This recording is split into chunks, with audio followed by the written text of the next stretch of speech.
lançado, é sobre o Herbert Daniel, de Revolucionário Gay, né? Eu não sei o título todo, é muito longo, depois você conta, mas é a biografia do Herbert Daniel, que narra as suas 3 etapas, né? Como militante, como resistente, como ativista durante a ditadura militar, depois a sua luta no exílio, né, sobre a questão gay, e depois a militância no Brasil em torno do tema da AIDS. Para mim é um enorme prazer, uma grande honra ter o professor James Green aqui na nossa lançamento do site, né? Então eu vou convidar ele, na verdade ele já ocupou a mesa, queria convidar também a Débora Duprá, mas para coordenar, mas como acho que ele vai falar de pé com exibição de slides, talvez então seja nesse momento a doutora Débora fica confortavelmente na plateia.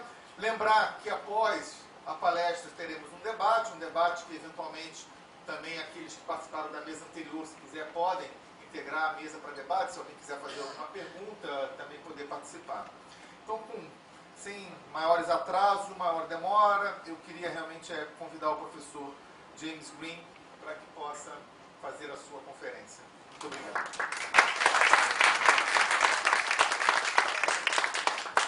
Só uma última coisa, acabei de perceber a chegada do Adriano Diogo, é sempre também para a gente uma honra enorme pelo Adriano Diogo, né, que foi o presidente da Comissão Estadual da Verdade aqui em São Paulo, deputado estadual, e uma figura indispensável em toda essa temática.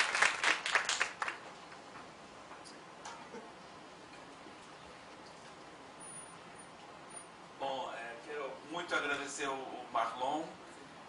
Eu estou um pouco nervoso, como sempre, quando começo a falar em português. Então, vou fazer uma auto-anistia e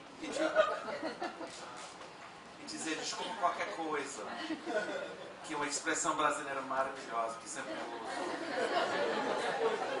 Qualquer coisa está anistiada, né? Bom, como um acadêmico norte-americano que pesquisa a história do Brasil, tenho o desafio enorme de tentar oferecer uma interpretação válida para entender os legados do passado que influenciaram o Brasil contemporâneo. Ao mesmo tempo, a minha vida profissional como historiador tem sido misturada com uma trajetória de ativismo sobre o Brasil desde muito jovem, primeiro nos Estados Unidos, a partir de 73, protestando contra o apoio dos Estados Unidos à ditadura brasileira que torturava seus cidadãos. E eu estou nessa capa desse livro, um militante de 22 anos em Washington em 73. E depois morando no Brasil entre 76 e 81, onde participei da oposição ao regime militar enquanto liderava a ala esquerda do movimento LGBT, e fui eu que pintei essa faixa em 80, durante a greve geral do ABC. Ao longo dos anos, meu compromisso com a democracia e justiça social no Brasil me levou a participar de muitas atividades políticas relacionadas ao país. A última foi a fundação em dezembro de 2018 da Columbia Law School, a US Network for Democracy in Brazil, uma rede nacional atualmente com 35 organizações afiliadas, 14 grupos de trabalho e contatos em 235 universidades e faculdades em 45 estados dos Estados Unidos. Nesse sentido, as minhas considerações hoje são intimamente ligadas ao meu passado, minha vida acadêmica, a minha atuação política em várias frentes ao longo dos anos e a conjuntura atual. Ao pensar sobre essa palestra, decidi revisar as várias apresentações que eu fiz no Brasil nos últimos 25 anos. Fiquei impressionado como eu vacilava entre o otimismo e o pessimismo em relação ao país, ao seu passado, seu presente e seu futuro. O que é que nós estamos vivendo hoje em dia no Brasil? O país é uma democracia porque as eleições presidenciais foram realizadas e a pessoa que recebeu mais votos assumiu o cargo? O Brasil está se transformando em um regime semifascista ou autoritário por causa da natureza das promessas e dos discursos da campanha eleitoral e das medidas iniciais implementadas que prevêem um futuro sombrio? Estamos de novo à beira de uma intervenção militar ou estamos vivendo uma articulação autoritária dentro de um jogo democrático? Este site que está sendo lançado hoje seria fechado daqui a 2 anos ou será funcionando? Por quanto tempo o governo de extrema-direita estará no poder? Não há dúvida que existe uma onda autoritária de extrema-direita varrendo o globo. Desde a Rússia, a Filipinas e Israel, até a Hungria e Polônia, os Estados Unidos e Brasil, governos ultraconservadores estão no poder. Há variações em seu programa, em suas políticas, mas a maioria é extremamente nacionalista, com uma agenda moralista e conservadora que reage contra os avanços dos movimentos sociais dos últimos 50 anos, seja o feminismo, o movimento LGBT, o movimento operário, os movimentos contra a discriminação racial e a exclusão social. Esses governos baseiam seus discursos em parte na nostalgia de um passado idealizado e promovem medidas autoritárias para garantir o seu poder. No Brasil, negam a ditadura. Todos eles chegaram ao poder através de um processo democrático formal e ganharam maiorias através do apoio popular, combinado com manipulação eleitoral. Muitos discursivamente são contra o processo de globalização do capitalismo, mas estão pessoalmente, intimamente ligados aos benefícios do capitalismo descontrolado, sendo Putin e Trump 2 dos exemplos mais evidentes. Eles mobilizam sua base em campanhas contra a corrupção e, no entanto, eles estão profundamente envolvidos na corrupção. Eles criticam a imprensa, mas confiam no controle ou influência da mídia da direita para legitimar o seu poder. Infelizmente, o Brasil está na vanguarda desse processo na América Latina, como estava na frente da onda autoritária em 64, seguido pela Argentina em 66, Uruguai, em Chile em 73 e Argentina novamente em 76. Ninguém nesta sala que viveu a ditadura brasileira ou lutou para consolidar a democracia nos anos 80, 90 ou no começo do século XXI poderia ter imaginado 5 anos atrás que em 2019 estaríamos discutindo a possibilidade de que os militares voltaram ao poder, mas não através de um golpe de Estado, mas através de uma crescente influência em um governo democraticamente eleito. Nesta apresentação, eu vou insistir no argumento que existiu uma cultura política democrática vibrante no Brasil que enfatizava as noções de justiça social e participação de base em processos democráticos. Ao longo do último século, diferentes grupos sociais articularam demandas democráticas pela participação política ampliada e pelas políticas sociais igualitárias, destinadas a superar legados de escravidão, colonialismo, arranjos neocoloniais, interferência imperialista e estruturas sociais e econômicas hierárquicas e rígidas. Diversas forças políticas e sociais lutaram consistentemente a favor de mudanças importantes para resolver problemas relacionados à distribuição desigual de terras, serviços públicos e sociais inadequados, pobreza duradoura, formas generalizadas de violência cotidiana e mecanismos contínuos de exclusão social. Até 2013, muitas pessoas, entre eles eu, achavam que, ao longo dos últimos séculos, diversos tipos de movimentos políticos e sociais, com todas as suas contradições, inconsistências e falhas, expandiram consistentemente o terreno que permitiu ao Brasil se tornar uma democracia social vibrante, ainda que fraca.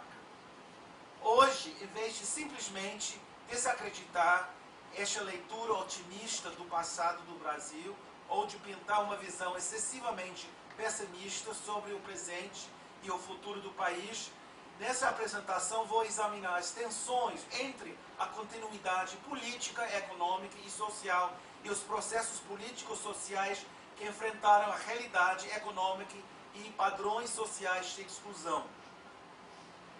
Acho que é impossível entender a situação política atual no Brasil e o contexto em que a social-democracia foi fortalecida nas últimas 4 décadas sem examinar como o passado do Brasil ainda pesa sobre o presente. Infelizmente, acredito que os obstáculos estruturais e os legados da cultura política enraizados no passado do país permanecem profundamente embutidos na política cotidiana do Estado e da sociedade brasileira. Vou apresentar hoje apenas 5 elementos que acho que são importantes para compreender a realidade atual. Eles são a tradição douradora de um executivo forte, com amplos poderes discricionários. 2. A importância de líderes carismáticos na construção de vínculos estreitos entre o Estado e o povo. 3. A dinâmica política generalizada de conciliação, que tenta encontrar acordos políticos, evitando conflitos. 4. A persistente dependência do Estado como um meio de garantir sistemas de clientelismo que reforcem as ligações de redes sociais pessoais e sustentem o poder político estabelecido e a influência dos militares brasileiros sobre a política no século XIX e XX. Eu acho que há um 6º elemento sobre o papel do judiciário na manutenção das hierarquias sociais, políticas e econômicas no Brasil. Mas como essa sala está cheia de pessoas que sabem 1000 vezes mais do que eu sobre esse assunto, não usaria, sugerir mais minhas opiniões sobre essa questão. Mas acho que essa é a questão mais importante entender hoje em dia no Brasil, para entender essa questão do papel do judiciário na situação recente e atual. Reconheço que apresentarei uma visão esquemática de alguns aspectos da história brasileira e espero não estar sendo muito pedante ou superficial em minha análise. Ontem à noite tive uma crise, eu estou falando sobre a história do Brasil para pessoas que estudaram mais a história do Brasil do que eu, mas bom, vamos lá. A tradição douradora de um executivo forte com amplos poderes discricionários. Embora que se possa argumentar que o poder da coroa portuguesa permaneceu relativamente fraco no controle da sua colônia mais rica no século XVI e XVII, a descoberta de ouro e diamantes no final do século XVII e no começo do século XVIII provocou um esforço enorme de fortalecer a presença do Estado no Brasil colonial. Tentativas persistentes para extrair impostos, controlar o contrabando e diversificar a economia levaram a uma maior regulação das práticas cotidianas entre os residentes do Brasil. A mudança da corte portuguesa para o Rio de Janeiro em 1808 trouxe uma alteração significativa na relação dos súditos portugueses com a autoridade real. A presença física do príncipe regente, da família real e a burocracia estatal e militar transformaram o Rio e a cultura política da nova capital do Império Português.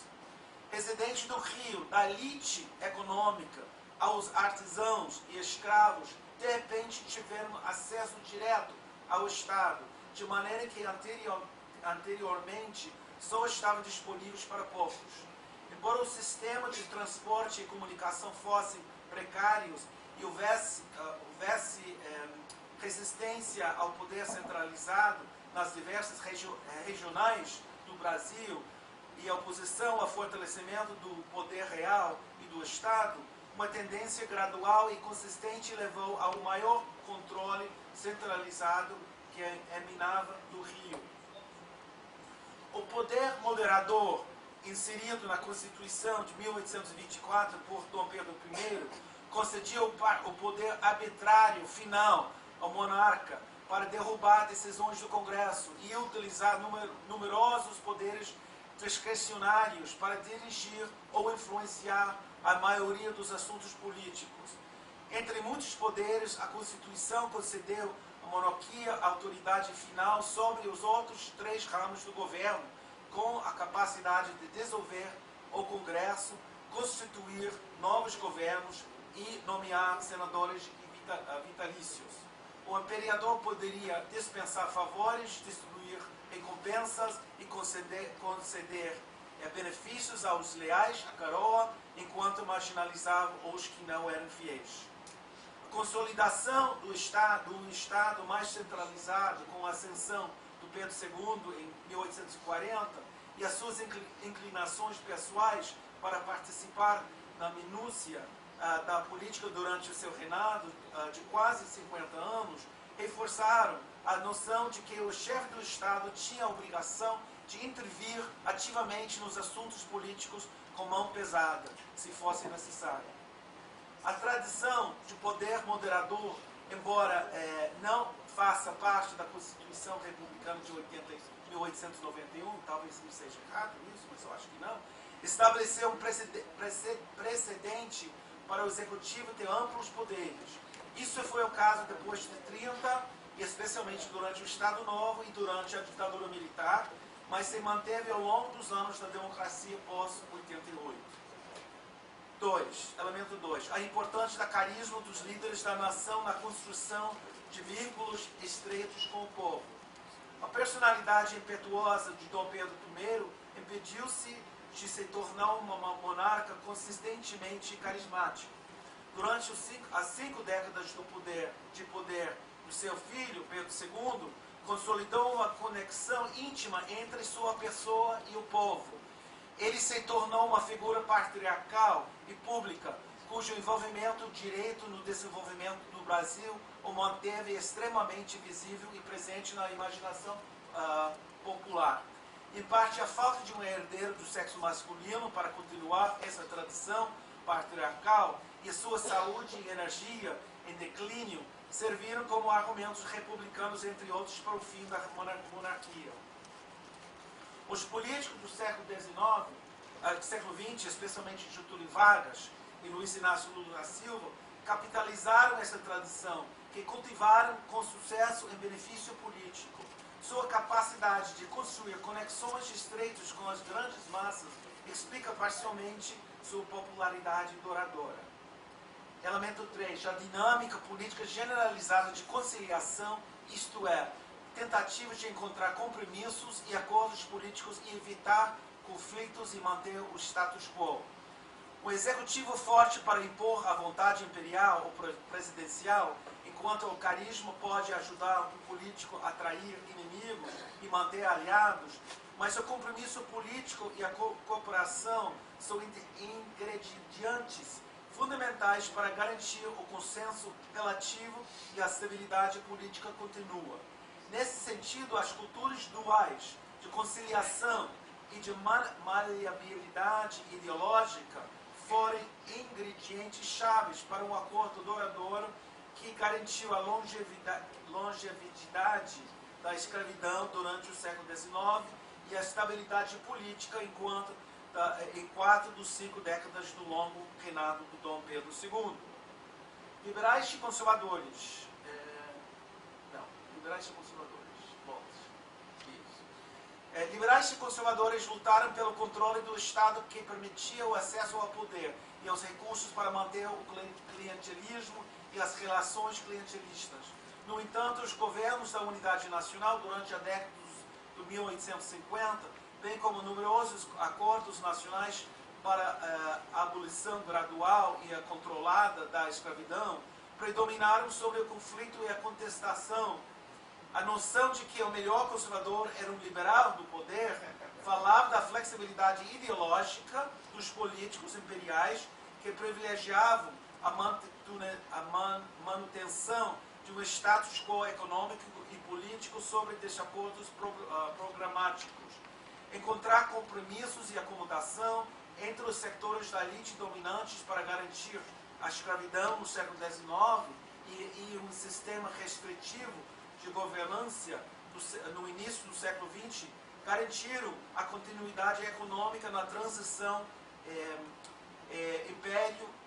do Império para a República e 40 anos da Primeira República, com conflitos limitados e pouco derramamento de sangue. A conciliação também foi o modus operandi predominante para os governos de Vargas de 30 a 45, durante o período de democratização do final da Segunda Guerra Mundial até o golpe militar de 64 e durante o processo de democratização na década de 70 e 80. A fraqueza dos partidos políticos e a correspondente flexibilidade ideológica dos partidos continua sendo um fenômeno notável, como todos sabemos, né? Elemento 4. Um persistente confiança no Estado para garantir sistemas de clientelismo que reforcem ligações e redes sociais pessoais e sustentam o poder político. A acomodação política que procura alcançar acordos, se não consenso, e favorece acordos pragmáticos sobre considerações ideológicas, facilita o sistema profundamente arraigado de clientelismo que persistiu durante o período colonial, imperial e republicano. Baseia-se na fidelidade política, com a mobilização, se for necessário, para sustentar o poder político e reforçar a natureza pragmática e não ideológica dos partidos políticos. O Estado, como canal desse sistema indireto de distribuição e redistribuição de recursos, poder e influência, também se torna o locus da corrupção, já que a administração tradicional oferece infinitas oportunidades de conceder emprego, resolver problemas burocráticos e extrair recursos estatais para a corrupção e ganho pessoal. 5. A crescente influência das Forças Armadas brasileiras desde o final do século XIX e até o final do século XX. Muitos historiadores apontam para a Guerra do Paraguai como origem de uma crescente confiança por parte dos militares em intervir nos assuntos políticos que culminou na derrubada do Império em 89 e estabeleceu um padrão para que as Forças Armadas participavam ativamente na política em momentos cruciais ao longo do século XX. No entanto, eu diria que o Duque de Caxias, que é o famoso pacificador do país, como foi mencionado recentemente, que foi o patrono do Exército Brasileiro e reprimiu numerosas rebeliões regionais nas décadas de 40 e 50, abriu o precedente para a intervenção militar na política. A sua ação forte contra as forças rebeldes ajudou a consolidar e unificar a nação, mas também estabeleceu a tradição na qual as Forças Armadas se tornaram um aparato eficaz para reprimir as insurgências internas. Depois de 1889, setores militares cresceram cada vez mais confiantes sobre seu papel como defensores da ordem, e as Forças Armadas participaram de numerosas tentativas de influenciar a política e derrubar governos. Em vez de integrar esses 5 elementos de uma análise abrangente da história do Brasil durante o século XX, hoje quis usá-los como pano de fundo para entender a dinâmica da transição para a democracia que começou há 45 anos e pensar um pouco sobre a noção de justiça de transição nos últimos 2 décadas. Uma das principais razões para o golpe de 64, que são muitas razões, mas entre eles, foi a crescente força dos movimentos sociais durante o governo João Goulart, que chegou a ter mesmo a base do Exército e da Marinha, assustando os oficiais da alta patente das Forças Armadas. As fraquezas políticas de Goulart no Congresso e a sua incapacidade de impor um forte poder executivo, a decisão do governo dos Estados Unidos de retirar seu apoio econômico e uma ampla coalição de empresários brasileiros, parte da Igreja Católica, setores da classe média e a Embaixada Americana ofereceram o apoio que os militares precisavam para realizar o golpe de 31 de março e 1º de abril de 64. Quando os militares chegaram ao poder, todas as alas das Forças Armadas, desde os chamados moderados até a suposta linha dura, estavam particularmente preocupados com a legitimidade doméstica e internacional do novo regime.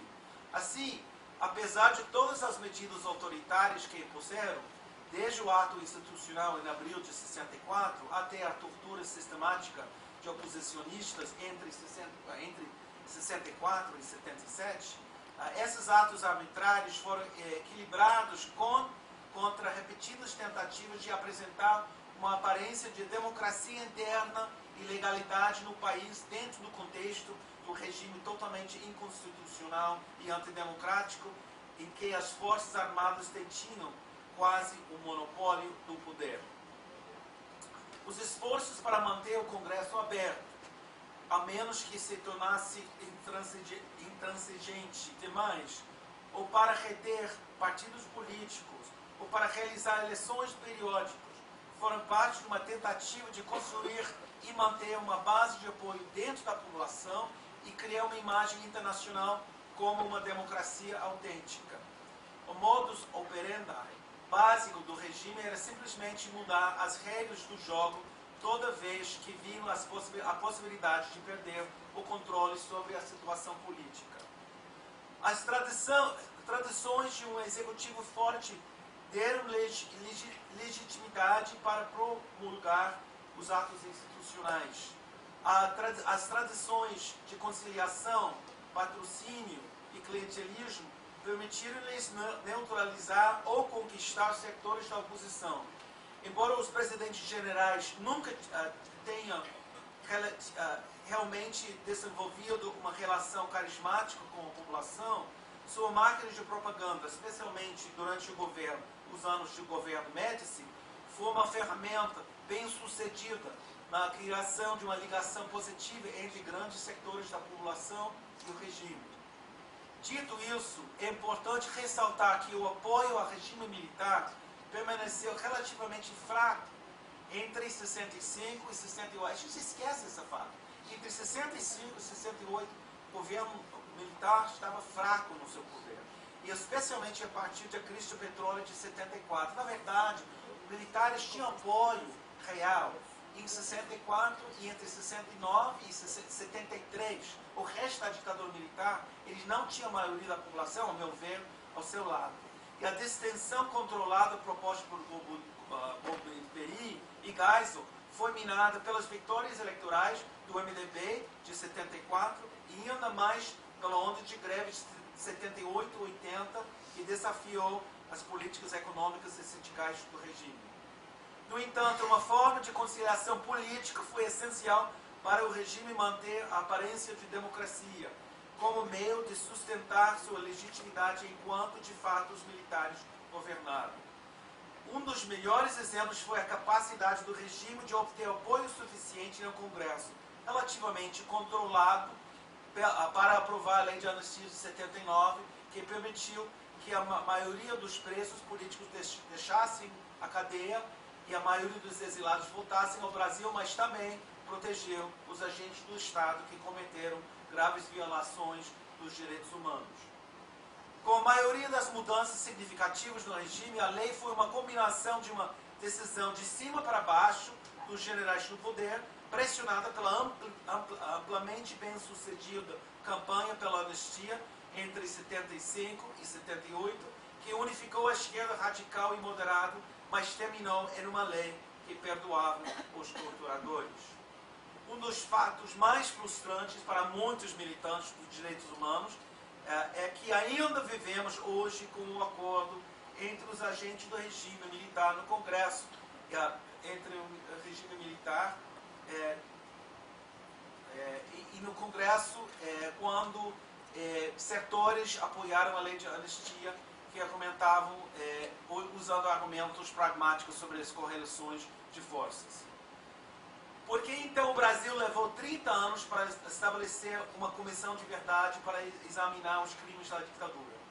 Inevitavelmente, as pessoas comparam o processo brasileiro ao processo de Argentina e Chile, onde as comissões surgiram imediatamente após o fim dos regimes militares. Na Argentina, logo após o fim do regime militar, em 83, Raul Alfonsín ordenou a formação da Comissão Nacional sobre o Desaparecimento de Pessoas, E um ano depois, o relatório nunca mais foi divulgado, afirmando que havia até 30 mil desaparecidos. Porque o processo oficial do governo aconteceu tão rapidamente na Argentina? São muitas razões, mas entre eles estava a própria natureza de como e por que os militares tomaram o poder e partiram tão rapidamente. No início dos anos 70, havia movimentos maciços das esquerdas que davam aos militares uma justificativa para tomar o poder, a fim de eliminar rapidamente e eficientemente a esquerda radical. Ao contrário do regime brasileiro, que permaneceu no poder por 2 décadas, os militares argentinos controlaram o Estado por um tempo relativamente curto e depois da derrota da Guerra das Malvinas, rapidamente deixaram o poder. Centenas de milhares foram diretamente afetadas pela repressão do regime e este fato ofereceu uma base de apoio aos movimentos de direitos humanos. Além disso, partidos políticos fortes e previamente estabelecidos, como o Partido Radical e os peronistas, e entre outros partidos da esquerda, conseguiram assumir e garantir a estabilidade política durante a transição. Embora Alfonsín tenha tentado acabar com o julgamento das Forças Armadas em meados da década de 80, o movimento pelos direitos humanos permaneceu forte o suficiente para forçar os julgamentos de líderes militares e aqueles que estavam envolvidos em tortura e repressão. No Chile, uma comissão oficial nomeada presidencialmente publicou o relatório RETEC em 91, logo depois que Pinochet perdeu o plebiscito. A comissão informou que 2.300 desapareceram e 32 mil pessoas foram torturadas. 14 anos depois, são dados originais. 14 anos depois, o relatório da Comissão Nacional de Prisão Política e Tortura, conhecido como relatório Valer, documentou 38 mil presos, a maioria dos quais foram torturados. Como no Brasil, o Chile teve um longo período de governo ditatorial, com uma crescente oposição na década de 80 e um país internacionalmente isolado. Diferentemente do Brasil, porém, houve uma rápida mudança para a democracia com um plebiscito de 89. No Brasil, isso é muito importante lembrar, a democracia durou 12 anos, o processo, a transição para a democracia durou 12 anos, enquanto na Argentina durou 1 ano e 2 anos em Chile. Se consideramos que foram necessários mais 4 anos entre a eleição indireta de Tancredo Neves e a Constituição de 88, pode-se argumentar que a transição para a democracia durou 15 anos no Brasil. A conciliação política entre setores dos militares e da oposição foram marcas da derrota do regime nas eleições presidenciais indiretas de 84, quando os setores de Arena abandonaram o exército para se juntar à oposição. O PMDB, que havia se tornado o principal partido político da oposição, se fortaleceu nesse processo. E a esquerda, em geral, passou a década seguinte liderando movimentos sociais e organizando o PT como partido principal do centro-esquerda. Com exceção de uma minoria dos militantes da esquerda que continuavam lutando pela justiça de transição, alguns dos quais estão nessa sala e conhecem a história muito melhor do que eu, a maioria da esquerda decidiu virar a página e seguir em frente. Concentrando-se na construção do PMDB, forças da esquerda que entraram no PMDB, ficaram no MDB, que virou PMDB, no PDT ou do PT, em vez de insistir na justiça de transição. Em outras palavras, o regime militar era forte o suficiente, apesar da oposição significativa, para controlar o processo de liberalização de uma forma que protegesse. A oposição de esquerda precisou de mais de uma década para consolidar novos partidos políticos com força suficiente grande para reexaminar o passado e forçar algum tipo de prestação de contas. Neste meio tempo, o PT, o principal partido político da esquerda, tornou-se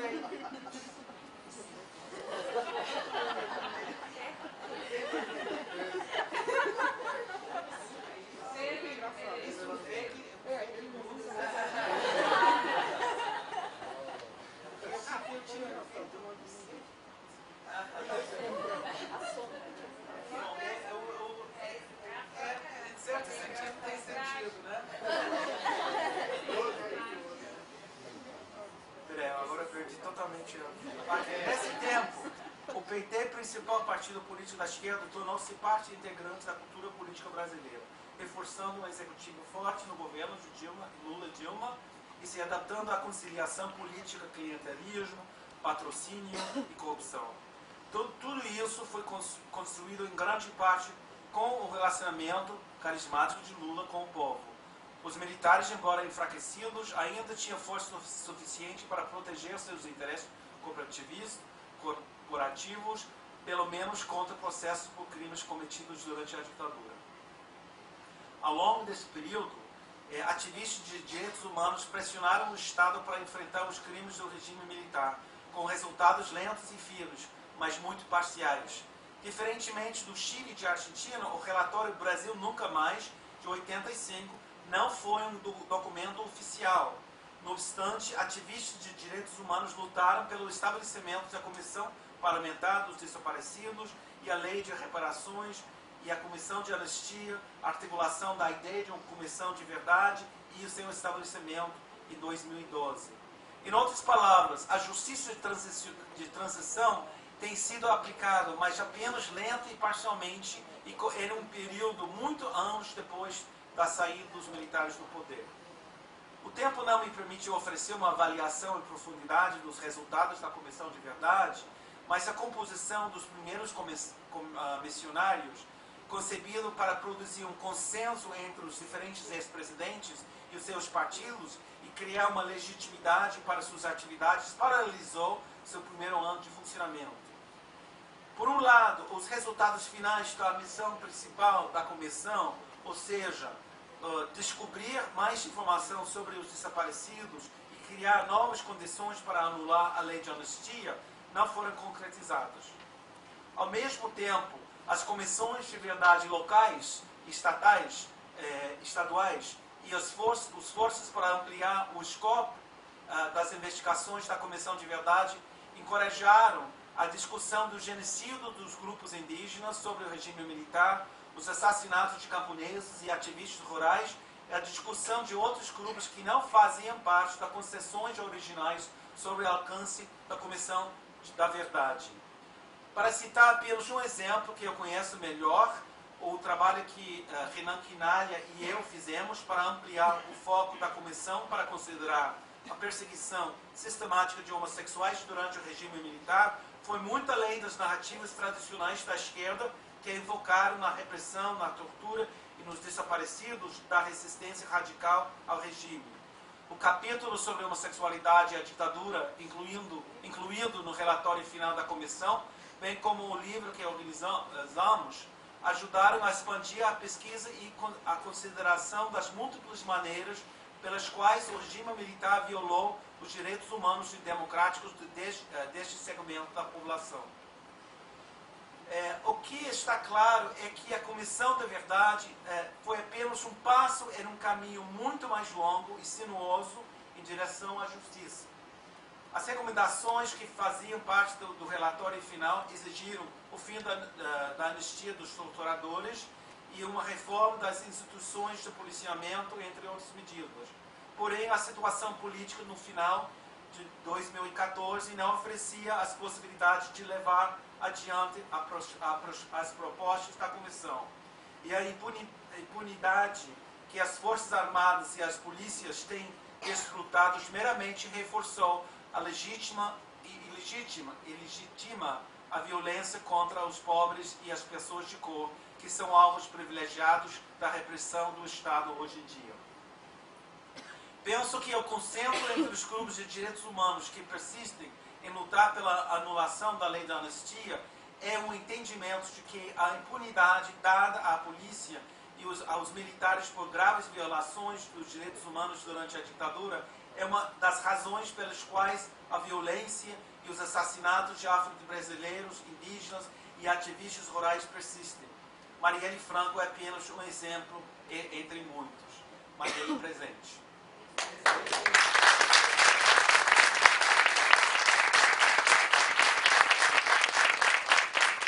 A negação do racismo sistemático no Brasil e a defesa, a crítica da ideologia de democracia racial, que são legados gêmeos do século XX, mascaram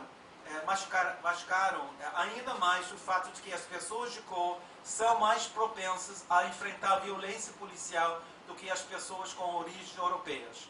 Se a impunidade para as forças repressivas que mais torturaram os filhos e as filhas radicalizadas das classes médias brasileiras há quatro décadas, como alguém pode imaginar que a polícia será responsabilizada pela morte arbitrária de jovens negros e negras no Brasil hoje, sobre o pretexto de combater o crime, as drogas e a delinquência?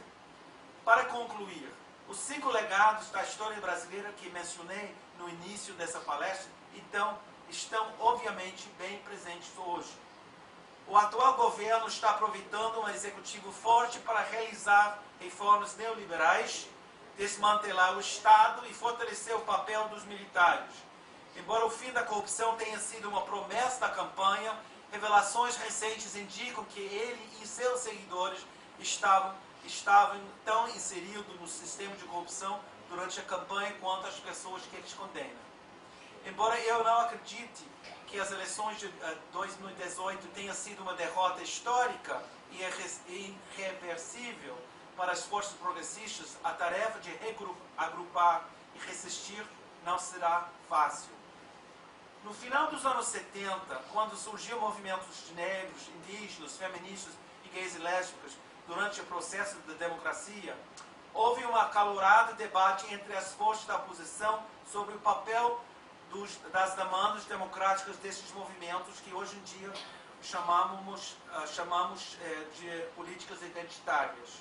Na época, as pessoas argumentavam que o feminismo, o antirracismo, a defesa do povo indígena e as lutas pelos direitos LGBT supostamente dividiam a oposição e eram questões secundárias que seriam resolvidas ou discutidas em algum momento futuro distante, quando a democracia ou o governo progressista chegasse ao poder.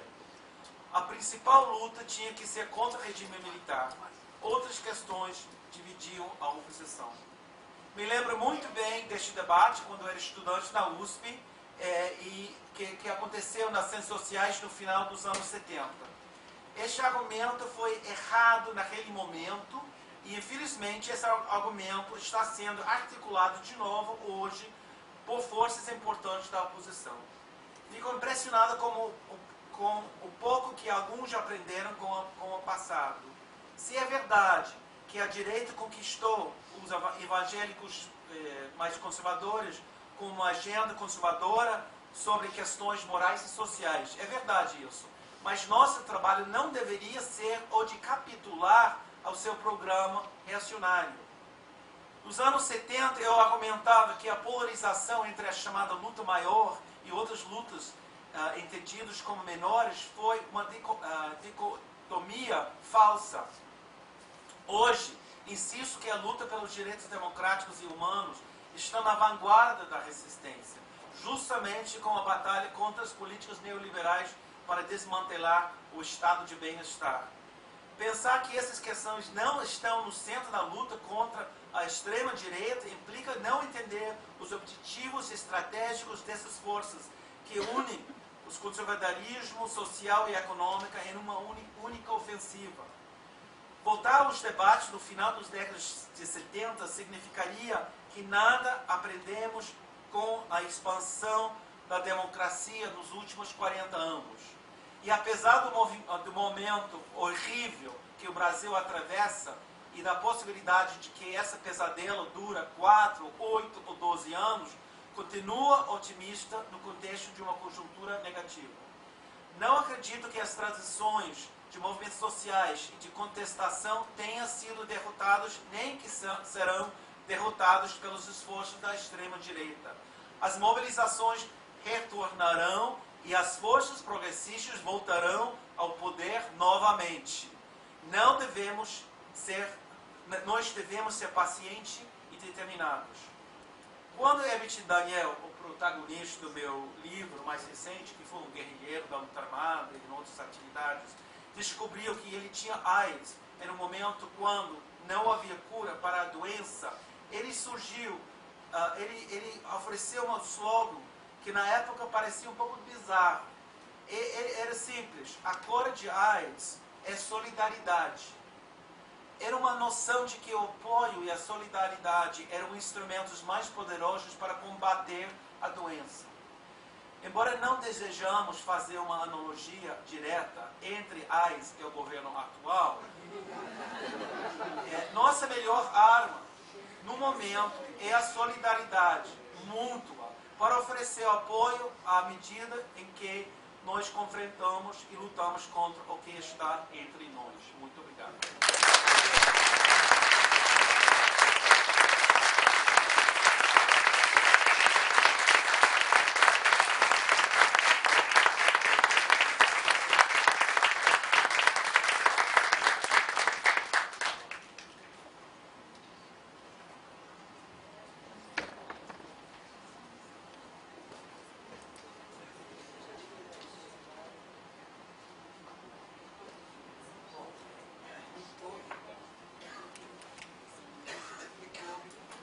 Estão ouvindo? Agora sim. Até porque o Marlon tem noção de quem é a chefe. Essa honrosa posição de estar ao lado do conferencista, iniciando o debate e, enfim, fazendo algumas considerações muito que eu, enfim, eu fico encantada com esses exercícios de memória, nos lembrando sempre que o tempo não é alguma coisa linear, né? O tempo, ele se interpela, ele se confunde o tempo todo, passado, presente e futuro, são coisas que estão o tempo todo enfim, se encontrando, se separando, dando ressignificados. A primeira coisa, eu anotei algumas perguntas para o James. A primeira foi quando ele falou em passado idealizado. E eu li recentemente, falo muito para os meus colegas desse livro, de um desses escritores da América, decoloniais, ele analisando esse fenômeno da extrema-direita chegando na América, né? E ele faz uma análise muito interessante que, enfim, o capital, ele precisa, como o capital vive do extremo consumo, ele precisa gerar momentos de precariedade. Essa precariedade não é só econômica, ela é uma precariedade de todos os direitos, é uma precariedade de direitos de uma maneira geral. E essa precariedade, ela vai gerar um público muito conservador. Por quê? Ele vai querer ter de volta o trabalho que ele tinha e perdeu com uma reforma trabalhista. Ele vai querer ter de volta saúde e educação que ele perdeu com uma emenda constitucional de teto de gastos. Ele vai querer ter de volta, enfim, direitos. Só que como todo pensamento, ele tem uma camada de real e uma camada de imaginário, de fantasmático.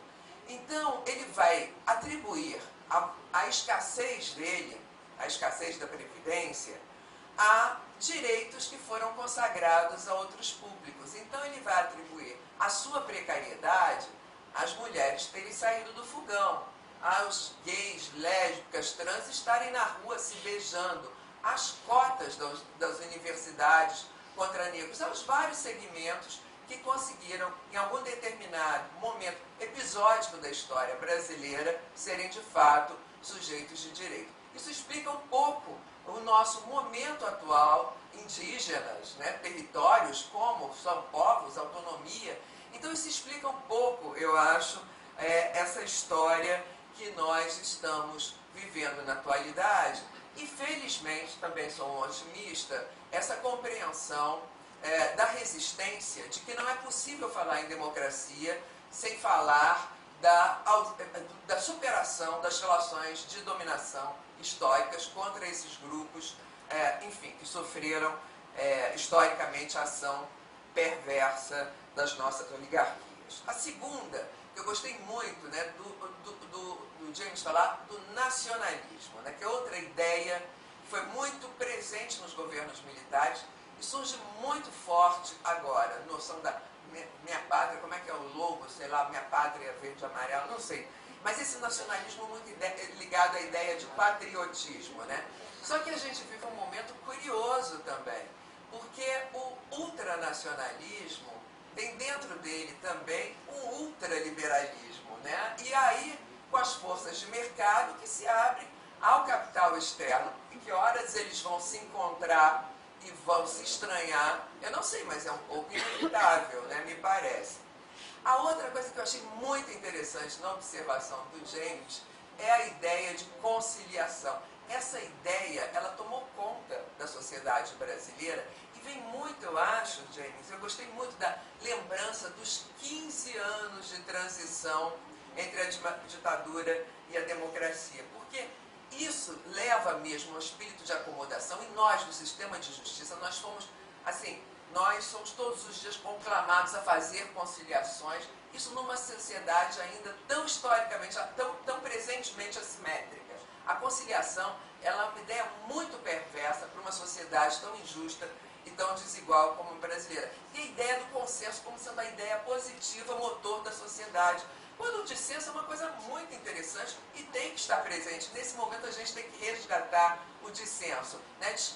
Dizer que há um plano em que as ideias, elas, enfim, elas estão aí, grupos são diferentes, diversidade existe, exatamente para ensejar um ambiente de debate, né? Sempre de debate, né? Nós estamos falando aqui jamais em violência. E por fim, só para terminar essa minha provocação inicial, dizer que isso tudo, a conciliação, ao longo tempo, né, de transição, ela gerou um efeito tão perverso que nós ficamos indiferentes ao discurso, né? Porque na hora que a gente escuta um candidato saudar um torturador, um candidato dizer que a primeira medida será suspender a distribuição pelo SUS dos retrovirais e ele continuar candidato, alguma coisa estava muito errada com a nossa democracia. Então, enfim, com essas considerações, eu abro para o debate, inclusive para as questões relativas à mesa anterior, como me foi solicitado pelo Marlon. Obrigada. Parabéns, James, mais uma vez.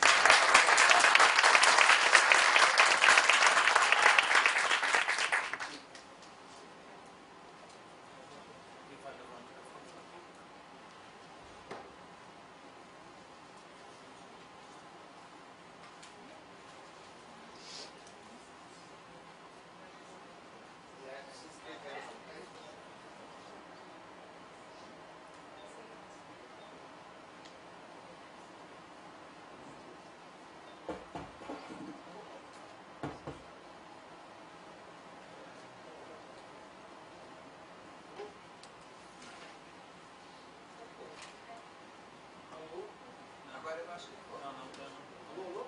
Gente, esse é um artefato feito para não funcionar. Alô? Eu acabei de estar falando aqui, mas eu não sou mais velho. Estou falando primeiro porque eu sou decano. Então, eu vou pegar uma frase sua, James, que é, você citou de passagem a questão de outras histórias. Porque durante muito tempo, vou dar só um exemplo para quem conhece o Memorial da Resistência. Você vai lá, tem uma placa em acrílico muito bem feita dos estudantes presos no Congresso da UNA. Isso é merecido. Mas não tem uma placa em Osasco dos 600 presos da greve de Osasco. Isso para mim é muito emblemático, né? Então eu estou falando isso por quê? Porque quando eu fui citado aqui hoje, eu fui citado como uma pessoa que mexe com empresas, trabalhadores e tal. Como isso é a minha prainha, nesse contexto aqui, eu quero falar rapidamente sobre isso. Há um problema de memória, aqui tem pessoas que trabalham muito com memória, você, Maurício, Marcelinho ali, muita gente aqui trabalha com um trabalho incrível, até do Marcelo particularmente, estou propondo um abaixo-assinado, viu, Marcelo? Eu te falei hoje, um abaixo-assinado para você não fumar, fazer academia todo dia e fazer uma dieta, para salvar você, preservar você. Briguei com ele ali hoje. Bom, eu quero dizer, o James falou uma coisa muito importante, que é a questão de outros. Porque durante muito tempo, quem mexeu com alguma coisa sobre a ditadura aqui, eu lembrava da luta dos estudantes, que foi muito importante, não é? Não é à toa que a música da Violeta Parra, Me Gustam os Estudiantes, não é por acaso, é lindíssima. Seja lá em 67, seja em 77, né? E depois em outras épocas. A luta armada, que você chamou de resistência radical, James, e os intelectuais, naturalmente, são pessoas mais conhecidas, e os políticos, né? O Martinelli lembra, nós pegamos a lista do ato 1, dos 100 primeiros caçados, 23 eram trabalhadores. 23 eram trabalhadores. Isso é uma coisa pouco falada. E eu queria, para não esticar muito aqui, doutora Débora e James, dizer o seguinte: há uma ação em curso que é uma coisa muito importante, que envolve o Ministério Público Federal, aqui o doutor Marcon, que está ausente, né, que ele está trabalhando em outro lugar, que é que está o titular da ação, o Ministério Público Estadual, o professor Valério passou por aqui, então o doutor Bruno, a doutora Beatriz, e o Ministério Público do Trabalho lá de São Bernardo. Tem uma ação exemplar da primeira empresa que pode ou fazer um TAC, ou pode ser condenada, ou cooperar ativamente com a ditadura, que é a Volkswagen. Isso é uma coisa nova. A gente faz isso do jeito que dá, o pessoal conhece a gente aqui, mas não teria sido possível. Cadê a Eugênia? A Eugênia falou: vocês têm que convencer o Ministério Público. Vou falar: doutor, como é que faz com esse negócio? Ela falou: vocês têm que juntar papel, testemunho e convencer eles. Não tem outro jeito. Marcamos aqui, era o doutor Pedro que estava na época, né? E demoramos 100 dias, tivemos na terceira reunião, esse menino aqui, que tem 24 anos agora, e a Carolina, que não está aqui agora, foram os autores de toda a representação, mas foi baseada em quê? Foi baseada principalmente no material dos argentinos, da Vitória Basualdo, do Borrolato, do Verbitsky. Quer dizer, a gente aprendeu com alguém. E eles nos disseram: não pegue uma empresa grande, vocês vão ter um problema. Só que nós não tínhamos papel, documento, testemunho. E eu não sei porque, só para encerrar minha fala, eu não sei se é uma coisa da burocracia alemã, porque se vocês lerem o Primo Levi, lerem o Centrum, quando ele fala dos campos, os alemães têm uma meticulosidade de quantas gramas de ouro de um grupo de judeus da Romênia, quantos quilos de cabelo de tal grupo. Não sei o que a Volkswagen fez, não sei se é tão próximo da guerra também, porque achamos documento da Volkswagen já de 57, 59, citando a Volkswagen, que tinha contratado um herói que lutou contra o comunismo, quer dizer, um oficial do exército nazista trabalhando aqui no Brasil. Alguma coisa aconteceu que a Volkswagen errou muito, ao ponto de deixar documentos originais no DOP, originais, impressionante. A ficha do Tarcísio, a ficha original estava no DOP, uma coisa estranha. Mas é a batalha que nós compramos. Eu só queria ressaltar que nesse momento do tema do simpósio é a cooperação, que nos tem sido muito útil, das três instâncias. Não é pouca coisa. Não é pouca coisa na situação não. E em Minas tem a Comissão da Verdade dos Trabalhadores, que seguiu a Comissão da Verdade da Assembleia, lá da época do Pimentel, e que provavelmente vamos reabrir o caso de Ipatinga, no massacre de 63, né, tem 13 nomes, sem dúvida, que foram assassinados, pode ser 40, 50, 60, 13, sem nenhuma dúvida, e da Uzi Minas e de Morro Velho. Morro Velho, só para vocês terem um dado histórico, no dia, não nesse dia, no dia da Lei Áurea, tinha 2/3 de operários escravos. Então imagina como é a tradição que tem lá em Morro Velho. Tem um bairro lá, chama-se Cemitério. Uma vez a galeria foi inundada, e a decisão da empresa foi fechar a galeria. Não fez o esforço que se faz hoje para retirar as pessoas mortas lá. Esse tipo de uso e costume na relação de trabalho no Brasil levou a crime monstruoso. Nos dias do golpe tem mais de 400 presos na praça lá em Nova Lima. E são coisas que vão passando da história, vão passando. E a Fiat também, não é, que contratou o cara que entregou o Câmara Ferreira, que é uma outra história. Estamos levantando as coisas, né? Mas isso aqui, gente, é mais ou menos agulha no palheiro. E a gente acha que, só para citar essa cooperação aqui, Marlon, queria agradecer o esforço de vocês aí, né, e da senhora também, que recebeu umas 2 ou 3 vezes. E muito obrigado à questão do Ministério do Trabalho. E não sabemos como fazer, tem 3 ministérios para negociar agora. Eu sei que a senhora já fez outro documento, a gente vai voltar a falar disso. Tá bom? Obrigado.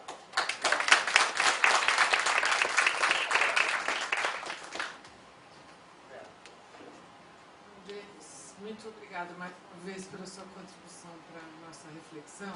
Né? E eu queria fazer, genial, também o passeio, né? Como ela já disse. Né? Mas eu queria fazer uma provocação para você e para nós. Né? Eu fico aqui me debatendo com a noção de conciliação. Né? E para onde foi parar essa noção de conciliação? Né? E você fez uma relação entre o que está acontecendo aqui, o que está acontecendo nos Estados Unidos, o que está acontecendo em outros lugares. Né? A arminha na mão não é conciliação. Né? Eu vou contar uma cena que aconteceu ontem, na formatura dos alunos da Faculdade de Direito, da PUC, né? Onde o Bandeira de Mello foi, alguém ouviu falar disso? Foi o patrono. Está na mídia? Não vi. Mas também não. Hã? Não, eu não vi o que está na mídia, eu vi o testemunho ocular, né, que me contou. E ele falou da ditadura, denunciou, etc, etc. Foi aplaudidíssimo pelos alunos e vaiadíssimo por 2/3 do plenário composto de pais e familiares, né, que gritavam, bolsonicamente falando, numa cena de conflito, né, que não tem nada de conciliatório. Isso é inexplicável. Isso eu nunca vi na história do Brasil. Nunca vi na história do Brasil. Na ditadura, quando tinha paz de direito, a gente se formava a fazer discurso de esquerda, ninguém protestava, né? Isso não existe. Tá? Então, a sensação que eu tenho é que a conciliação está em suspenso. Né? E nos Estados Unidos, idem. O Trump ir lá brigando, essa é a minha impressão de lá. Né? E, por outro lado, há um discurso nos Estados Unidos, eu posso estar errado, em vários lugares, pela necessidade de sair da radicalidade, da impossibilidade de conversar. Não tem nada de conciliação aí. Eu estou querendo reinterpretar a ideia de conciliação e entender melhor para onde ela foi parar. E só para fazer um segundo ponto que eu acho que liga com esse, quem sustentou a não conciliação, né, por baixo, foram os milicianos expulsos do exército, tipo Malhães, tá certo? Né? Tipo, vamos lembrar que foi que o Sérgio, né, fazer elogio público no caso do meu pai. No dia seguinte estava lá recolhendo tudo para investigar o que tinha acontecido na casa do Malhães. Isso é o Ministério Público que eu acredito, tá certo? Foi maravilhoso e a gente agradece, né? Não sei se vocês lembram do caso do Malhães. Né? É o torturador, o testemunha que vira milícia. É esse o lugar para onde eles foram. E produzir a cultura, tá certo? De direito humano e direito para bandido na rádio, etc., tá certo? Que povoou o nosso imaginário sobre direitos humanos desde os anos 80, que não tem nada de conciliador. Tá certo? Então, assim, eu acho que essa dinâmica contraditória que eu queria ouvir vocês falarem, né? E que depende da gente produzir simbolicamente frases diferentes. Na minha opinião, nós temos que transitar definitivamente para a questão de violência de Estado, de vítimas de violência de Estado, e não anistiados e vítimas da ditadura. Urgente, tá certo? Né? 2, atitudes como essa do Ministério Público, eu só quero chamar a atenção para a importância disso que o Serginho fez, transformaram meu pai, que era um desaparecido, num assassinado pela ditadura militar. Né?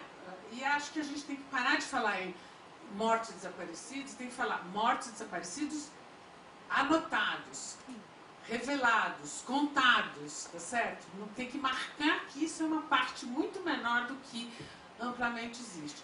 Para a gente trazer o conflito para a conversa, porque ele permaneceu na conversa. Eu acho que, então, em resumo, o centro da minha pergunta, né, é como lidar com essa noção de conciliação, né, para todo mundo aí. Vou dar uma resposta parcial. Eu queria usar a ideia, o conceito de conciliação mais sobre as classes dominantes. Por isso citei a questão dos conservadores liberais, ou seja, como conseguiu manter a escravidão até 1888. Foi um acordo muito bem feito entre os sectores das classes dominantes. E eu acho que isso, bom, eu posso te dar 10 mil exemplos ao longo do tempo, mas é o Congresso atual e o Congresso que depois do impeachment da presidenta não faz nada contra o Temer. Por quê? Porque foi uma conciliação do Juca e dos outros, assim, essa questão, por que se explica que a classe dominante se mantenha no poder durante 519 anos? Quer dizer, é uma explicação. As elites entenderam, apesar de conflitos internos que eles podem ter em certos momentos, para setores e tal, eles têm uma unidade muito grande, porque eles entendem claramente seu privilégio de classe econômica e social na sociedade. E eu acho que também, agora eu vou fazer uma crítica, não aos colegas aqui, mas os seus colegas. A minha impressão da grande maioria do judiciário, que explica muitas coisas do que aconteceu nos últimos 3 anos, foi a classe social das pessoas que conseguiram passar concurso para entrar nas posições maravilhosas que muitas pessoas aqui têm, uma aposentadoria muito favorecida, uma série de coisas. É uma classe média alta que nunca fazia a cama, nunca lavou louça, teve um privilégio enorme, que fica revoltado com essa ideia que tem pretinhos na universidade, eu estou usando uma expressão deles, assim, racistas, a ansiedade sobre a lei das domésticas que a Dilma aprovou durante o mandato dela, a ansiedade sobre as famosas viagens das aeroportos de pessoas que merecem estar no rodoviário e não no avião. A classe média alta, muito ameaçada também, concordo, e outros setores sociais mais pobres, ameaçados com as mudanças e a crise econômica dos últimos anos, e vão se identificando com setores super-reacionários, criando uma noção de um passado que não existe. Então, é uma questão da classe dominante. Eu concordo contigo que existe uma polarização atual aqui, quanto nos Estados Unidos, que é muito polarizado, que nunca houve esse tipo de polarização muitos anos nos Estados Unidos. Aqui, eu acho que é muito mais polarizado do que 63, 64, pelas memórias das pessoas com quem tem entrevistado para meus livros. Então, isso é uma polarização, porque realmente é uma luta de classe muito forte que está acontecendo aqui, contra a linguagem, outras noções, mas eu acho que está acontecendo e está toda a sociedade, essa divisão. Eu concordo, a questão de linguagem não vai ser fácil de voltar ao poder. Vai exigir inovações, novas linguagens, novas maneiras de pensar e organizar, novas maneiras de falar sobre o passado, novos partidos e pessoas que vão surgir como dirigentes novos de novos movimentos sociais, porque a única maneira de derrotar essa situação, como fizemos 40 anos atrás, você e outras pessoas, era com novas maneiras de mobilizar e lutar para ganhar nossos objetivos. Então, eu acho que nesse processo a gente tem que ser muito atento. E por isso, no final do meu debate, eu fiquei assustadíssimo quando várias pessoas começaram a falar sobre a luta maior de nós. Meu Deus do céu, você vai... Isso, eu estou cobrando uma polêmica real que existe dentro da esquerda brasileira sobre essa questão, e vão dizer que as lutas identitárias estão dividindo, que a gente tem que esquecer as questões das mulheres, dos negros, do LGBT, inclusive a questão indígena. Eu acho que em outro momento vai ser ignorada, porque tem que se unir todo mundo numa questão mais unificada, sei lá.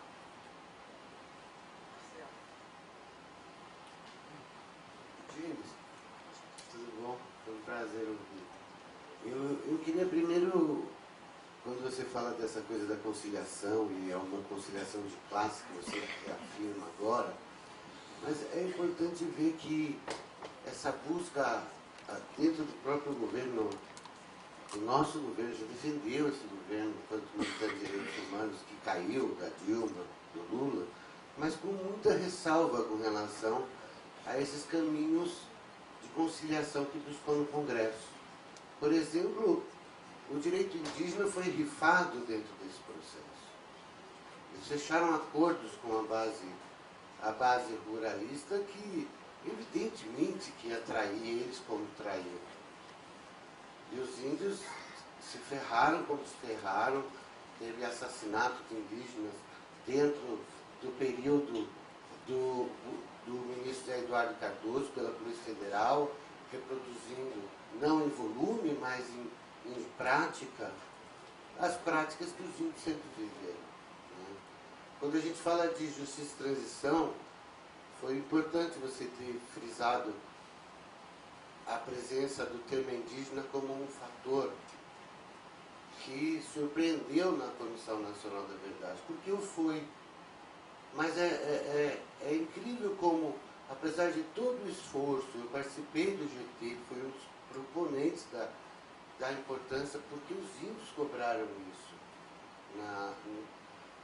da inclusão do tema deles dentro desse processo de justiça e transição. A importância dessa inclusão, desse aceitamento e do trabalho que foi desenvolvido, hoje está expresso em ações do próprio Ministério Público Federal. Ações que hoje estão listadas no portal, que eu vou depois ver com muito gosto, mas também no conceito de que a reparação ela faz parte do processo de resgate e de defesa do território da terra.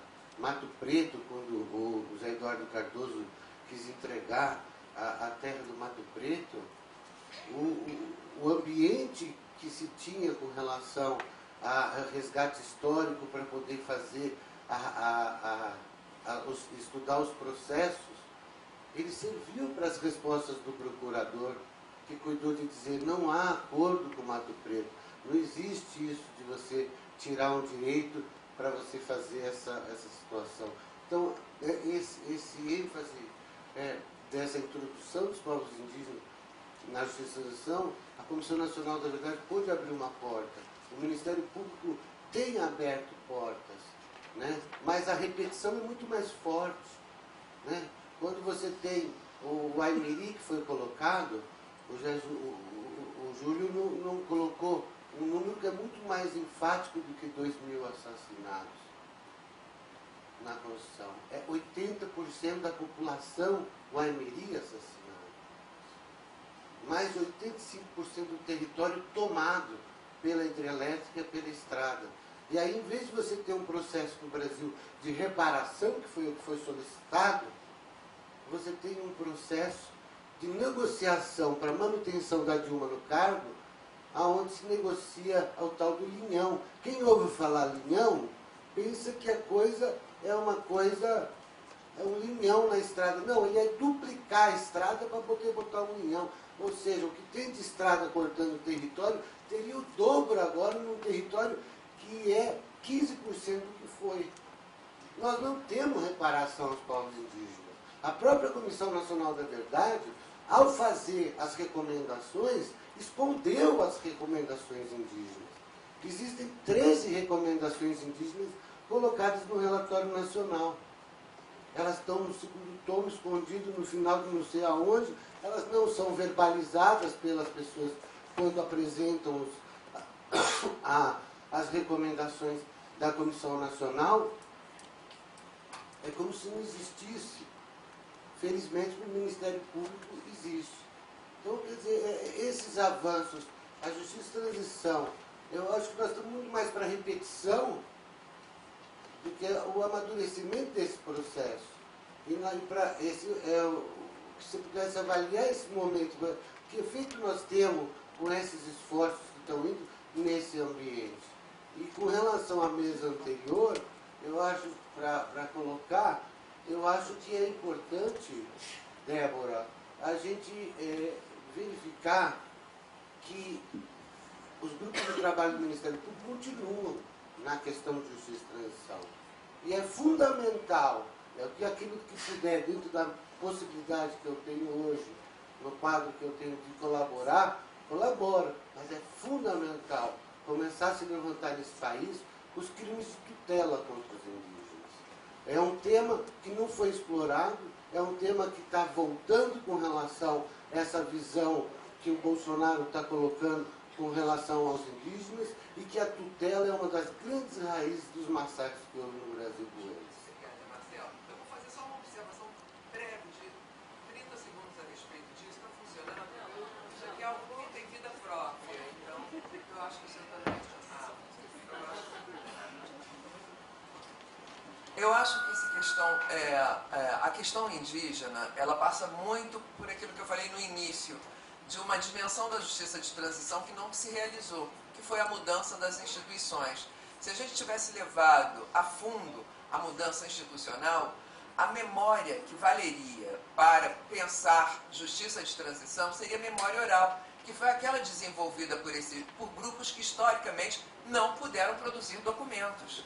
Então, eles vão ter muito poucos registros históricos que deem conta da violência estatal contra eles. Eu queria só chamar a atenção. E o Leão, vamos fazer justiça. É muito anterior, né? Muito anterior à questão do golpe. É muito, mas muito anterior. Eu acompanhei desde o início, então, só para fazer justiça aqui.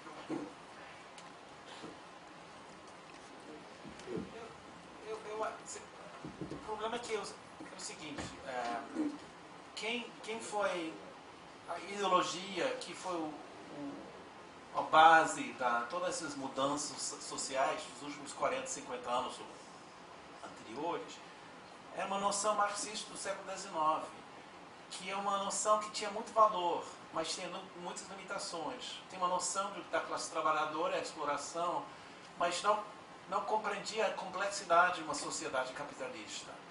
Então, eu acho que um vício de muitos setores progressistas era de repetir um modelo que funcionava até certo ponto, mas não respondia às complexidades da sociedade atual. Então, a gente tem que... A única maneira de voltar ao poder vai ser de repensar tudo nesse sentido. E ter uma visão muito mais ampla sobre o que é democracia, o que é justiça social, o que é inclusão social numa sociedade. Se não conseguimos atender todas essas questões, a gente não vai conseguir essa unidade hoje em dia. Então, eu acho que esse é o grande desafio. Então, nesse sentido, são as iniciativas das pessoas que estão nessa casa hoje, iniciativas dos movimentos sociais, iniciativas das próprias pessoas oprimidas, exploradas, que estão reivindicando essa questão e seus aliados. Eu acho que a nossa tarefa nesse momento de pensar, eu não tenho uma receita, acho que isso vai ser muito complexo, de como unimos nesse sentido para manter, defender o que foi conquistado e como avançar para modificar as coisas que vão ser desconstruídas nos próximos anos. E nesse sentido, eu só queria não deixar de lado de dizer que a solidariedade internacional, que foi fundamental durante a ditadura militar, está sendo reorganizado internacionalmente e vai ser muito importante nesse processo. Uma parceria com as pessoas aqui no Brasil, com pessoas na Europa, na América Latina e nos Estados Unidos, para ajudar a defender as conquistas e tentar ajudar a transformação social no Brasil. James, aqui. Bom, primeiro, parabéns e obrigado pela brilhante exposição, a sua fala. Eu só queria fazer um breve comentário e queria ouvir a sua opinião a respeito disso. Primeiro que eu acho, né, que você trabalha o conceito de conciliação, né, e eu concordo com ele, né, eu acho que tem muito mais a ver com, a partir da redemocratização do Brasil, né, se tratou os processos de justiça e transição. Né, e aí isso é verdade, eu acho que todos os governos, a partir da redemocratização, resolveram não tratar a questão da transição como um processo de justiça, como um processo de memória e de justiça especialmente. Né? E nem os governos de Lula e Dilma conseguiram fazer grandes avanços nessa perspectiva. Né? E não sei se conseguiriam também. Né? Então, considerando, quer dizer, sobre essa perspectiva, eu tenho total acordo. Né? Eu gostaria de ouvir você comentar o seguinte: conciliação. Você falou primeiro assim, ó, as elites brasileiras, né, governaram esse país por 519 anos. Eu não acho que o governo Lula, né, e o governo Dilma, né, tenha sido um governo, né, de elite. Né? Eu acho que eles tinham um compromisso popular, eles tinham um programa popular, embora a estrutura do Estado, a estrutura, né, não se conseguiu mexer. Né? E eu queria te ouvir se você considera, né, de que o que aconteceu com Dilma impeachment, com a prisão de Lula que eu considero uma visão política, né, ela é porque tentou quebrar um pouco a lógica da conciliação, né, nessa perspectiva, e se isso tem sentido, né, eu também concordo com você de que o que nós vivemos, a história, quer dizer, nós não viveremos a vida inteira, né, o que nós estamos vivendo hoje. Né? Isso é uma questão de tempo que a gente não sabe se o tempo será 2, 10, 20 anos, mas é uma questão de tempo. Né? E a resistência agora e a solidariedade, que de fato é um ponto central da nossa atuação política. Mas eu queria ouvir um pouco sobre isso.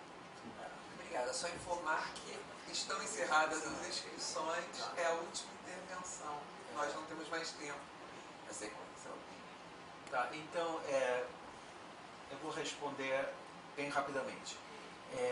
Eu acho que é a mesma... Por que os militares tomaram o poder em 64? Porque o Brasil estava na beira de uma revolução socialista? Não.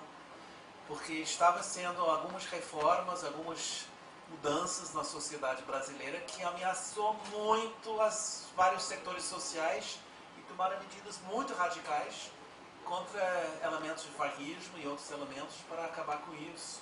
E eu acho que a mesma coisa aconteceu com o impeachment da presidenta Dilma. Eles perceberam que a única maneira de acabar com essas possibilidades de certas reformas na sociedade brasileira, que são mínimas em vários sentidos, é eles fazer uma ruptura radical, porque tinham medo de que Lula ia voltar para ser eleito presidente depois do mandato da Dilma. Então ficou evidente, assim, tudo que a Aécio fez logo depois das eleições, de questionar as eleições, depois a mobilização, desde antes, quando em 2013 as mobilizações começaram como reivindicações populares da esquerda e virou uma coisa que o Globo estava apoiando, para mim é evidente que tudo isso foi parte de uma noção de setores econômicas, políticas com muita capacidade de tomar controle de novo sobre a situação. E eu acho que eles apostaram no primeiro momento em candidatos queimados também, e apostaram agora com uma pessoa muito frágil em vários sentidos, e não sei exatamente como eles vão trabalhar com essa pessoa, mas fica evidente que eles estão muito felizes com as reformas econômicas neoliberais que vão ser feitas, porque para eles implica uma relação com o capital e o mercado muito favorecido aos seus interesses. Então é isso a questão. Não é que houve com Lula e Dilma a possibilidade de uma revolução socialista, também não. Quer dizer, mas são reformas mínimas que ameaçam uma hierarquia acostumados de dominar um país, controlar sem questionamento. Isso é o legado de 500 anos desse país, eu acho. Só isso. Obrigado.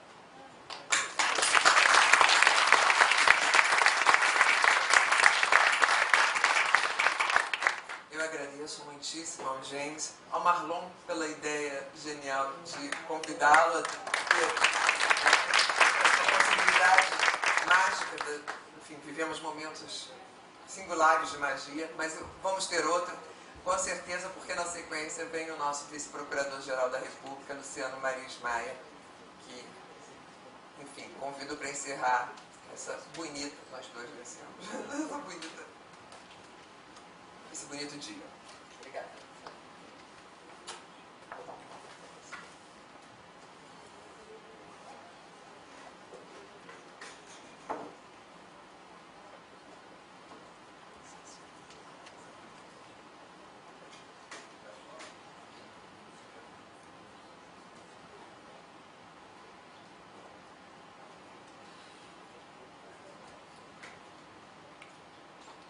Para começar falando sobre o direito à verdade, a primeira verdade é que já está mesmo na hora de terminar, porque está todo mundo com fome. E a memória já começa a ficar embotada. É muito interessante ver-nos pelos olhos dos outros. A fala importantíssima do professor Green aqui nos ajuda a ver nesses grandes movimentos. Aqui, essa mesa de diálogo estabelecida pelo Ministério Público há um tempo evidencia certos limites do Ministério Público. É que é um órgão do Estado, não é um órgão do governo, é um órgão do Estado, permanente, mas é feito por pessoas.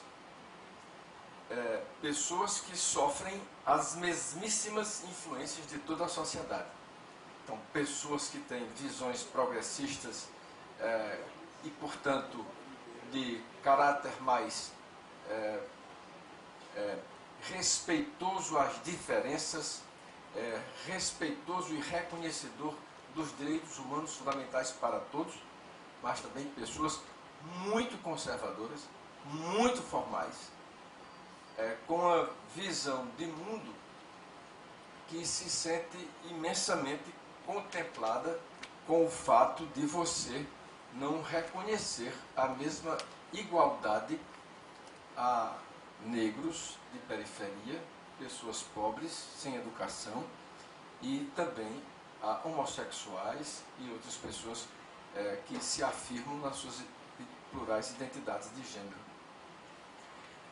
Do mesmo modo que há um esforço para assegurar a memória e a verdade dos fatos acontecidos na ditadura militar, há muito o dever de assegurar a memória e a verdade na democracia. E esses episódios narrados pelo Dr. Rogério Sotilho vão nessa linha. Qual foi o papel das instituições nos últimos acontecimentos que fizeram com que o Brasil estivesse, como continua estando, dividido e com a sensação de que não consegue reconciliar-se? Não é nem fazer uma conciliação, é reconciliar-se. Isso porque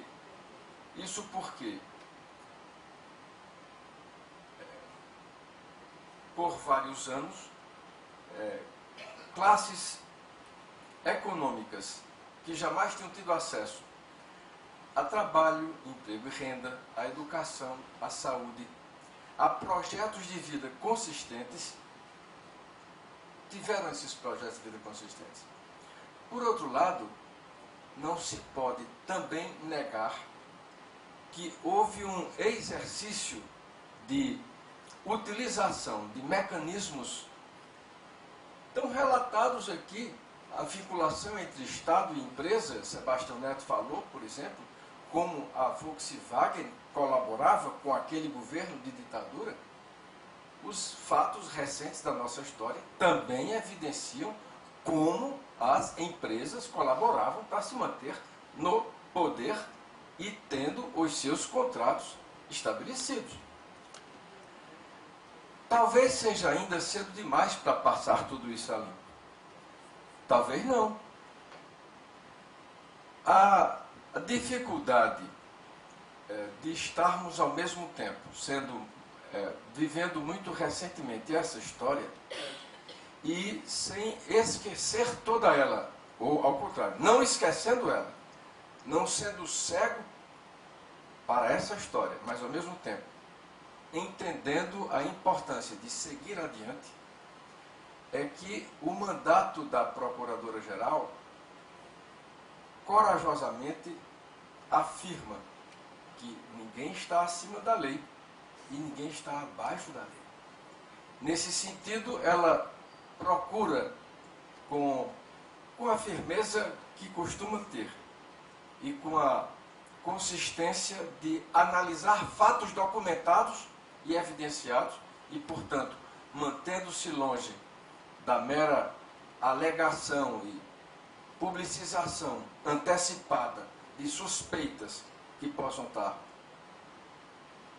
no noticiário, ela comunica-se do modo que deve ser com os órgãos do Poder Judiciário pela via própria, que é um processo judicial.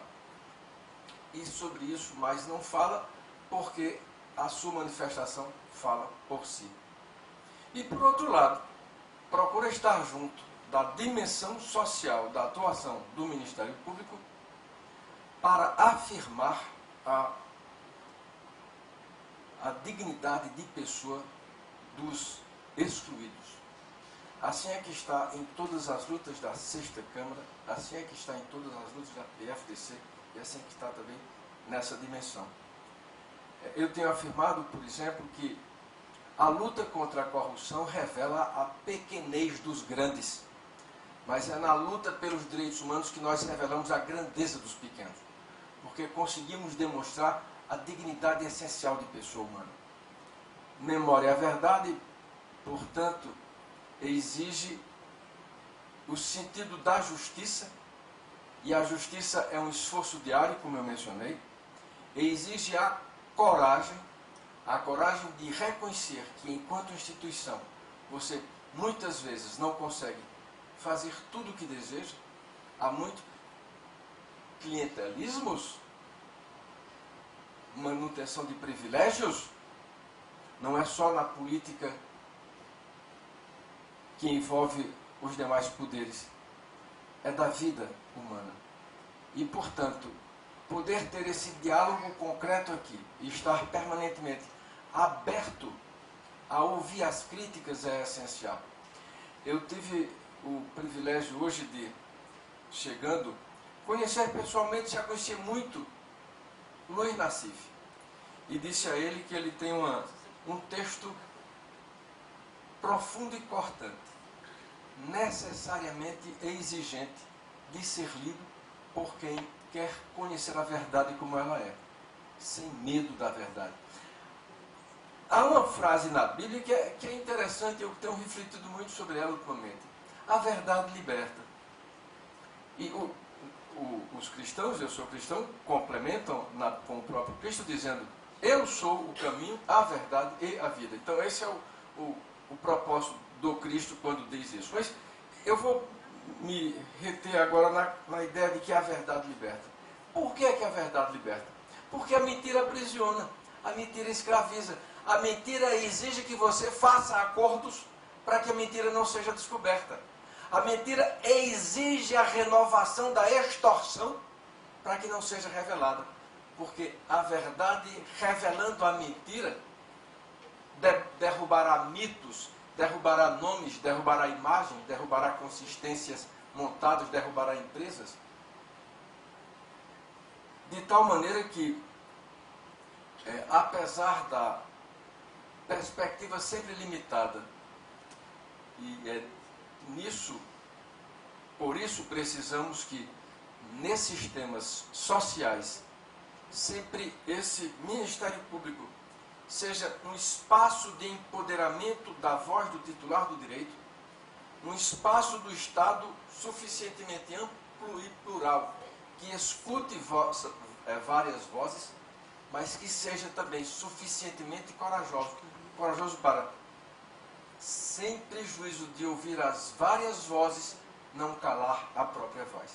Nesse sentido, o que queremos nesse momento é, iluminados na esperança e assegurados na certeza de que continuamos um processo que vem de há algum tempo e continuará adiante, eu, pela Procuradoria-Geral da República, abraço e celebro todos os que organizaram esse evento e que estão aqui e afirmo: vamos continuar juntos. A luta é grande e precisamos caminhar. Obrigado.